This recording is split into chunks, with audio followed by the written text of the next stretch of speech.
think you answered this maybe already. When you say awareness on the spine and then the brain, does this mean spine awareness, brain awareness?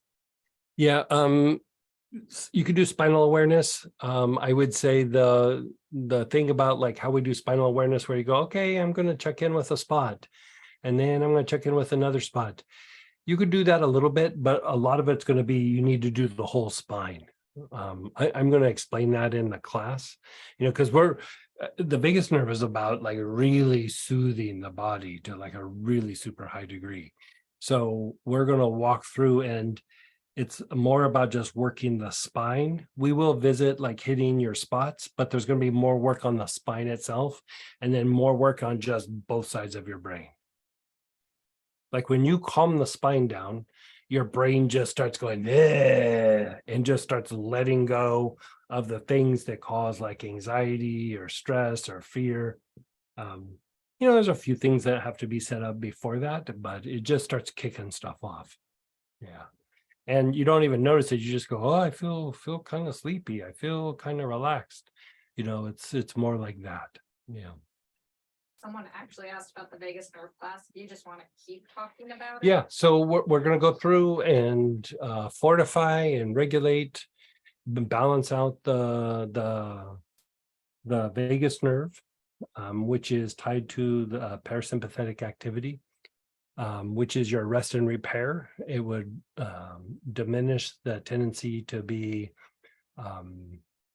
in fight flight or stress in the body. A lot of times when I'm talking about you don't really feel stress in your emotions or in mind, but you might be feeling stress in the body. It's the sympathetic part of the nervous system. It's like it's just agitated and wound up, and it's responding to things that are happening in the environment or perceived potentials, whatever that might be. And so it's a way for calming the body down, reducing tension in the body, tension that you don't even really know that you have until it's diminishing. And all of this really starts to kind of quiet and soothe the mind and the emotions. And then from there, in that place of quieted emotions, there's ways of just gently, like almost effortlessly, just releasing some of the pent up emotions or old thoughts that have accumulated over a period of time.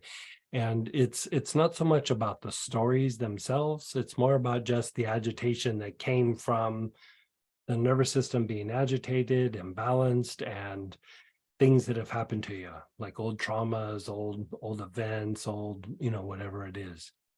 And so first day is going to be a lot of just calming and soothing various portions of the physiology. And how we sometimes work the arms with mugwort, and then sometimes we do it with camphor. We're going to do it 3 different aspects with that. And one of it is, this happens like with arthritis, this happens with postural misalignments, this happens with all kinds of things. But if the joints don't have like a sufficient amount of like blood or energetically like red prana in the joints themselves to like stabilize the joints, it sends messages to the brain that things are unstable or you're vulnerable. It doesn't do it like how your mind thinks. It's just like, careful, red alert. It's just a really simple like way of like agitating the body. And so there's these things that we're going to go through and do where we kind of strengthen and fortify different parts of your body and things like that, so that it just allows your mind to go, because like sometimes you have like agitation or anxiety and you try to make sense out of it and you're like, I don't know what it is.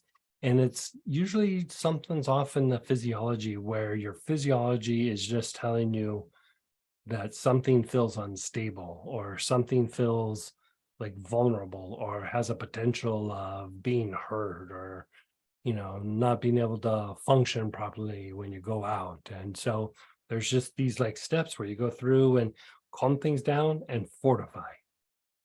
And so we'll do that physically, we'll do that emotionally, mentally. And then the last component is about sticking like little kinds of pieces of information into your physiology that help support higher emotional function, higher mental function, and like spiritual aspects of it, tied with working the three brains, which is your brain, the second brain, which is the brain in your gut, and then the brain in the sex chakra, which is the root brain, not the root chakra, the root brain, which is like instinctive responses, like things that you don't really think about.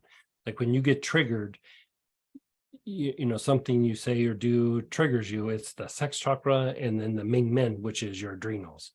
The sex chakra perceives something in the environment where I was like, and then the adrenals go, I know, and then they freak out and then throw your body into anxiety or a panic attack. And so by like harmonizing and aligning these three things, for one, it opens up intuitive mind, it calms down the logical mind, it makes the logical mind much sharper, and it starts to calm down these tendencies of getting triggered or being reactive or just pushing back on things that we haven't really quite processed yet. And when you harmonize these three, it is actually tied to the development of clairvoyance. And even in the workplace, it's tied to being very like innovative. I taught this to somebody who's a corporate person, and she goes, this little thing with the three brains, it's like addictive. She goes, I feel like I've been in a Mensa class, like where my brain is just working at a much higher rate. And she goes, I am problem solving like nobody's business. And it's almost just like playing a video game. It's just like fun. And I was like, yeah, that's what we were shooting out for. She goes, yeah, you undersold it. You totally undersold it. And I didn't even teach her the whole thing. I just taught her like a little piece out of this class. And so the last part with the spiritual part would either be directed as innovation in the material world or like spiritualizing in